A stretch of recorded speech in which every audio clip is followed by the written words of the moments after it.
C'est l'histoire d'un mec qui luttait contre la pauvreté. Il n'était pas le seul, ni le premier. Mais lui, il avait une idée.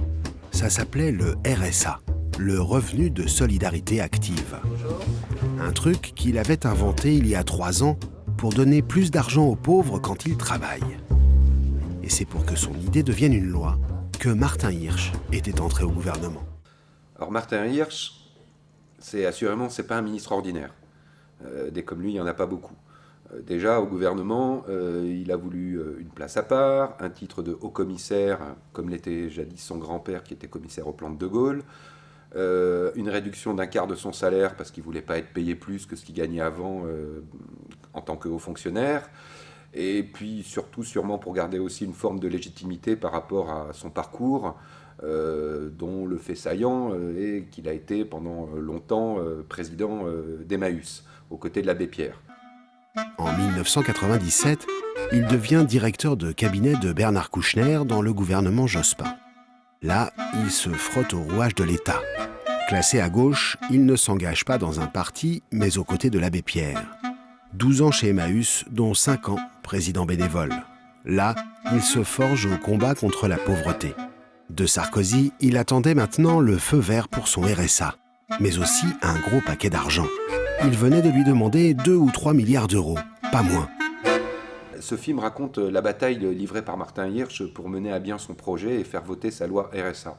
Et c'est une bataille que j'ai pu vivre de l'intérieur, côté coulisses, mais c'est une bataille très politique qu'il a livrée sur plusieurs fronts en même temps. Le premier front, c'est à l'intérieur même du gouvernement. Si le président Sarkozy l'a pris pour ce projet de loi, il a fallu quand même plus que batailler et convaincre les différents membres du gouvernement qui n'étaient pas pour, soit pour des raisons idéologiques, soit pour des raisons plus prosaïquement budgétaires. Il a fallu aussi se battre contre une partie de la majorité UMP, qui n'est pas le camp d'origine de Martin Hirsch, et où en tout cas quelques personnalités de l'UMP ont tout fait pour savonner la planche de son projet RSA.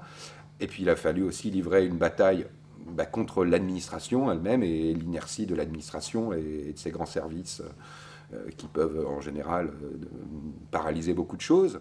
Pour les députés socialistes, le RSA, ça faisait plutôt de gauche. La preuve, c'était dans le programme de Ségolène Royal. Mais le coup de le financer en tapant un peu dans les 4 milliards d'euros de la PPE, ça ne passait pas.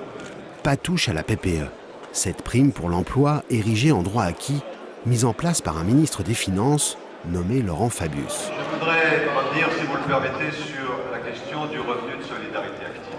Sont inquiets, et même très inquiets, les titulaires de la prime pour l'emploi, qui a été créée par la gauche. Pour nous, la solidarité, ce n'est pas de financer les revenus des plus pauvres en taxant les pauvres. Ce RSA, qui au départ était un revenu de solidarité active, risque de devenir, à cause de vous, un revenu de solidarité absent. Le RSA a été voté, et a été voté pour l'essentiel par l'UMP, par les députés de la majorité.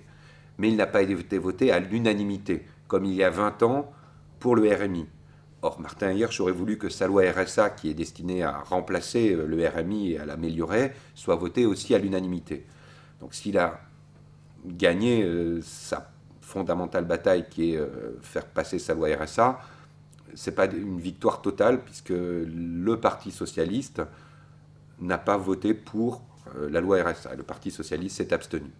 Pas grand-chose pour que la majorité bouge. Et quand j'entends les arguments de Copé ou de Maïnri qui dit « Oui, mais si on touche au bouclier fiscal, les riches fortunes vont quitter le territoire national pour aller à l'étranger. » C'est pour ça que j'essaye de remettre sur les faits, parce que ce qu'on peut voir depuis 6 mois, Jean-Marc, chacun a bougé un peu. La droite a bougé un peu, la gauche a bougé un peu. Si personne n'avait bougé, on n'y serait pas là. Maintenant, on lui donne sa chance à cette affaire-là, on lui donne sa chance à cet ensemble. Il y a encore un petit effort à faire. Bon, on attend demain, on verra. Allez, voilà. Allez, bon courage.